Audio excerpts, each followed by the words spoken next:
Assalamualaikum dan selamat sejahtera. Selamat menonton kepada ibu bapa, murid-murid tahun 6 khususnya, dan juga warga SKPU 3 yang menonton taklimat pentadbiran psikometrik bagi tahun 2021. Okey, baiklah. Tanpa melengahkan masa, saya akan teruskan taklimat dengan pengenalan apakah itu pentadbiran psikometrik. Apakah itu pentadbiran psikometrik? Pentadbiran psikometrik dilaksanakan sebagai usaha untuk mengumpul maklumat mengenai trait psikologi murid. Okay, bila kita sebut mengenai trait psikologi, maksudnya pentadbiran psikometrik ini dilaksanakan untuk mengukur bakat, minat, kecenderungan dan kebolehan semula jadi murid. Okay, pentadbiran ini tidak mengukur penguasaan murid-murid terhadap mana-mana mata pelajaran, atau dia tidak menunjukkan seseorang itu pandai ataupun tidak terhadap sesuatu mata pelajaran.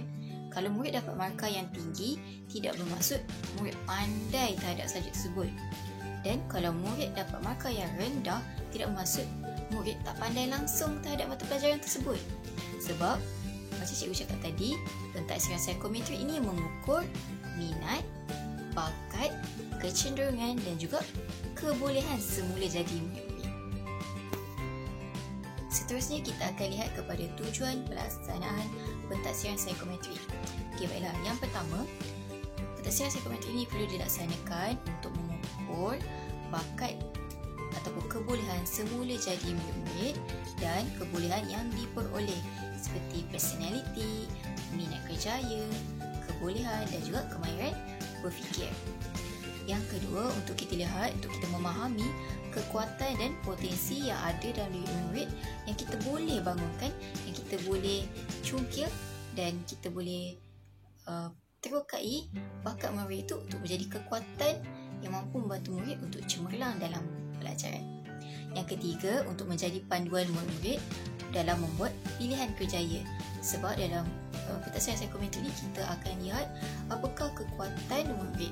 Contoh, kalau murid kuatnya lebih kepada kecenderungan muzik, jadi apakah pekerjaan yang bersesuaian dengan kecenderungan muzik? Tujuan pentadbiran psikometrik yang keempat adalah untuk membantu guru merancang strategi pengajaran yang berkesan dan bersesuaian berdasarkan kecenderungan ataupun kecerdasan murid-murid. Yang kelima, pentadbiran ini dilaksanakan untuk meningkatkan pemahaman yang lebih mendalam tentang sifat dan perbezaan setiap individu, sebab setiap orang mempunyai kelebihan yang berbeza, kelebihan masing-masing. Okey, yang keenam, keputusan pentadbiran psikometrik ini digunakan untuk pemilihan untuk buat permohonan ke sekolah menengah khas seperti sekolah berasrama penuh. Jadi jika murid mempunyai keinginan dan hendak untuk memohon ke sekolah-sekolah menengah khas, murid perlu buat pentadbiran ini dengan bersungguh-sungguh. Pentadbiran psikometrik yang akan murid tahun 6 laksanakan ialah inventory kecerdasan pelbagai ataupun kita panggil sebagai IKEP. Okey. Seterusnya saya akan terangkan mengenai format pentadbiran psikometrik. Baiklah, yang pertama, pentadbiran psikometrik ini mempunyai 90 item. Itu 90 soalan sahaja. Okey. Yang kedua, hanya terdapat 2 pilihan jawapan, iaitu ya ataupun tidak. Jadi murid perlu pilih satu saja jawapan, sama ada ya ataupun tidak. Yang ketiga, murid perlu menjawab ke semua soalan dan tandakan pada kertas jawapan yang diberikan. Okay. Yang keempat, masa keseluruhan untuk menjawab pentadbiran psikometrik ini adalah selama 45 minit sahaja. Okay. Yang kelima, murid boleh bertanya kepada guru sekiranya murid tidak faham mengenai ayat yang dinyatakan ataupun terdapat perkataan yang sukar untuk murid fahami. Jadi murid boleh angkat tangan dan tanyakan kepada guru yang berada di dalam kelas pada waktu pentaksiran ini dilaksanakan. Yang keenam, pentaksiran psikometrik ini mengukur 9 jenis kecerdasan. Seperti yang cikgu cakap sebelum ni, pentaksiran psikometrik yang akan murid laksanakan adalah inventory kecerdasan pelbagai. Okey, di bawah inventory kecerdasan pelbagai ni ada 9 jenis kecerdasan.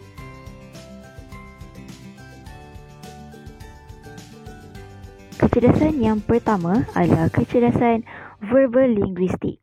Individu yang mempunyai kecerdasan verbal linguistik yang tinggi mempunyai kebolehan menggunakan bahasa secara efektif, sama ada secara lisan ataupun bertulis. Maksudnya secara bercakap ataupun menulis.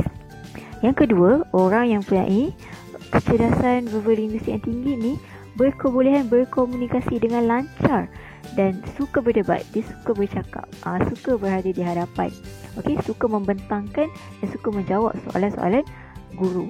Okey, dia mempunyai kemahiran mendengar, kemahiran bercakap, menulis, bercerita, mengingat maklumat dan juga memahami satu perkataan. Okey, jadi orang yang mempunyai kecerdasan verbal linguistik yang tinggi ni, apakah pekerjaan yang sesuai dengan mereka? Okey, antara pekerjaan yang sesuai adalah pensyarah, pengarang, wartawan, penyair, penulis novel dan penulis skrip. Sebab kemahiran berbahasa mereka tinggi. Jadi pekerjaan-pekerjaan yang bersesuai dengan mereka juga pekerjaan yang lebih ke arah perlu menggunakan lisan dan juga perlu bercakap. Kecerdasan yang kedua ialah kecerdasan visual dan ruang. Okey, individu yang mempunyai kecerdasan visual dan ruang yang tinggi berkebolehan untuk berfikir secara imej, gambaran, bentuk dan juga corak. Okey. Yang kedua, mereka mempunyai daya imajinasi yang tinggi terhadap suatu ruang dan banyak idea kreatif. Maksudnya bila mereka melihat suatu kertas yang kosong, mereka tahu apa nak lukis. Mereka dah terus ada idea. Okey.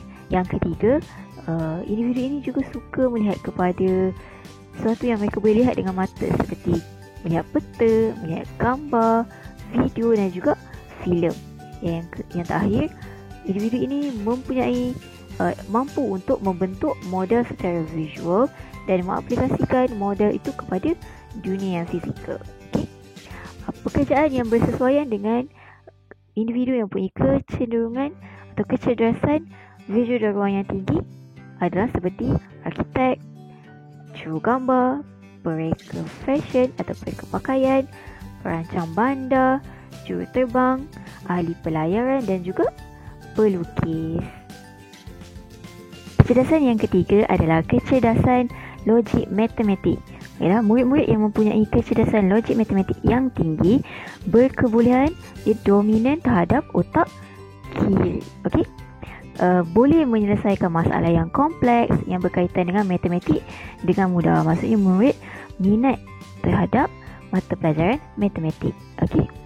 Individu yang mempunyai kecerdasan logik matematik yang tinggi merupakan individu yang suka kepada perkara yang berstruktur. Maksudnya terancang.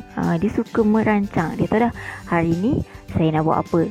Dia suka merancang. Pagi saya nak buat kerja sekolah, petang saya nak bermain, malam saya nak tidur. Dia dah ada perancangan seharian dia. Okey. Kemudian mereka juga suka benda yang rutin, benda yang berulang. Okey, tak suka benda yang baru, suka benda yang berulang, benda yang sama dan juga mereka suka benda yang berjadual. Suka benda yang sedia teratur. Okey. Jadi orang logik matematik ni mereka suka terhadap mata pelajaran matematik, mudah untuk menggunakan nombor, suka menggunakan nombor dalam kehidupan seharian dan juga mereka adalah individu yang sukakan perkara yang berstruktur, benda yang terancang. Okey. Apakah kerjaya yang bersesuaian? Okey, antara pekerjaan yang bersesuaian adalah seperti saintis, pakar statistik, ahli ekonomi, juru audit dan juga accountant. Kecerdasan yang keempat adalah kecerdasan muzik. Okey. Orang yang mempunyai kecerdasan muzik yang tinggi sangat sensitif terhadap bunyi, irama, melodi dan juga lagu. Okey. Individu yang sukakan muzik ini juga berkebolehan untuk mengesan dan membezakan bunyi muzik serta irama yang terdapat di persekitarannya. Bila dengar muzik sikit je, dia tahu, oh, ini bunyi biola, oh, ini bunyi gitar. Okay. Dan mereka berkebolehan bermain alat muzik. Jadi kalau murid contohnya, kalau kat sekolah kita belajar apa? Main recorder. Jadi murid adalah kebolehan atau kecerdasan muzik. Okey, apakah pekerjaan yang sesuai dengan kecerdasan muzik? Okey, seperti pencipta lagu, penyanyi, ahli muzik dan juga guru muzik, orang yang berkaitan dalam bidang muzik. Dan yang kelima adalah kecerdasan naturalis. Individu yang punya kecerdasan naturalis yang tinggi, mereka ni minat terhadap alam semula jadi. Okey, mereka dapat mengenali dan mengklasifikasi. Mengklasifikasi ni maksudnya dapat mengkelompokkan, dapat membezakan flora, fauna dan juga bahagian. Okey. Dan mereka ini sangat menghargai alam sekitar dan individu yang lebih suka berada di luar. Mereka suka membuat aktiviti di luar. Kalau nak belajar, suka belajar dekat luar, tak suka belajar dekat tempat yang tertutup. Dan individu naturalis ni suka melihat alam, suka berjalan, mungkin suka mendaki gunung. Okey. Apa kerjaya yang bersesuaian dengan individu-individu yang mempunyai kecerdasan naturalis yang tinggi? Di antaranya adalah ahli biologi, zoologi, doktor haiwan, nelayan, astronomi juga ahli botani dan pelbagai lagi pekerjaan yang berkaitan dengan alam semula jadi kita. Seterusnya adalah kecerdasan yang keenam, iaitu kinestetik. Okey, individu yang mempunyai kecerdasan kinestetik yang tinggi adalah individu yang sukakan pergerakan. Okey, tak apa cikgu kata begitu sebab individu yang mempunyai kecerdasan kinestetik yang tinggi berkebolehan menggunakan tubuh badan mereka untuk berkomunikasi. Mereka pandai menggunakan komunikasi bukan lisan, iaitu komunikasi menggunakan tubuh badan mereka. Okey, lebih cenderung melakukan aktiviti yang berkaitan dengan pergerakan badan seperti bersukan, menari dan juga jirama. Okey, individu yang mempunyai kecerdasan kinestetik ni mereka memang suka bergerak. Okey, dan apabila belajar juga mereka lebih berkesan belajar melalui ataupun aktiviti yang melibatkan pergerakan. Kalau duduk statik je, duduk diam je, mereka tak suka. Okey. Jadi kerjaya yang bersesuaian dengan orang kinestetik ni apa? Adalah seperti ahli sukan yang banyak melakukan pergerakan fizikal. Yang kedua jurutari dan juga penari. Kecerdasan yang ketujuh adalah kecerdasan interpersonal. Individu yang mempunyai kecerdasan interpersonal yang tinggi, mereka ni berkebolehan dalam berkomunikasi dengan orang lain, berhubungan dengan orang lain. Okey, mereka dapat berinteraksi dengan berkesan. Dan individu ini juga mempunyai empati yang tinggi dan suka menolong orang. Mereka ni lebih berkesan jika belajar di dalam berkumpulan. Mereka tak boleh belajar seorang. Mereka suka belajar berkumpulan, suka berbincang, melontarkan idea dan suka belajar dengan orang lain. Okay? Mereka cakap menilai emosi, motivasi dan keinginan orang sekeliling. Maksudnya mereka ni peka bila tengok orang sedih, pergi terus tanya kenapa sedih. Itulah orang-orang yang mempunyai interpersonal yang tinggi. Jadi apa pekerjaan orang yang mempunyai interpersonal tinggi ni? Okay. Yang pertama adalah seperti pakar motivasi. Okey, sangat penting untuk pakar motivasi ada interpersonal tinggi sebab barulah mereka boleh bagi kesedaran ke orang, boleh bagi ilmu dekat orang lain. Okey. Yang kedua adalah penceramah, yang ketiga kaunselor, yang keempat guru dan juga pensyarah. Kecerdasan yang ke-8 adalah kecerdasan intrapersonal. Ialah individu yang mempunyai kecerdasan intrapersonal ni, mereka mampu untuk menilai kekuatan dan juga kelemahan diri mereka sendiri. Mereka suka berfikir dan suka menilai tentang diri sendiri. Mereka ni mempunyai keyakinan terhadap diri yang tinggi. Mereka lebih suka belajar bersendirian dan juga suka refleksi tentang diri sendiri. Berbanding dengan individu interpersonal tadi, individu intrapersonal suka belajar sendiri. Mereka tak suka belajar secara berkumpulan. Okay, jadi apakah pekerjaan yang bersesuaian dengan individu intrapersonal? Yang pertama adalah pakar psikologi. Okay, pakar psikologi. Yang kedua adalah ahli falsafah. Kecerdasan yang ke-9 dan juga kecerdasan yang terakhir adalah existential. Okay, kecerdasan existential ni berkaitan dengan kebolehan memahami erti kewujudan manusia dan alam, memahami makna suatu kejadian. Jadi mereka ni lebih menghargai dan suka menghayati nilai-nilai agama, nilai-nilai sejagat dan juga norma masyarakat. Okey, mereka ni meletakkan nilai ketuhanan dan kemanusiaan yang tinggi dalam mempertimbangkan sesuatu keputusan kehidupan. Maksudnya mereka ni lebih ke arah keagamaan, lebih ke arah moral dan lebih pada norma masyarakat. Okey, jadi apa pekerjaan yang sesuai dengan individu yang mempunyai kecerdasan existential yang tinggi?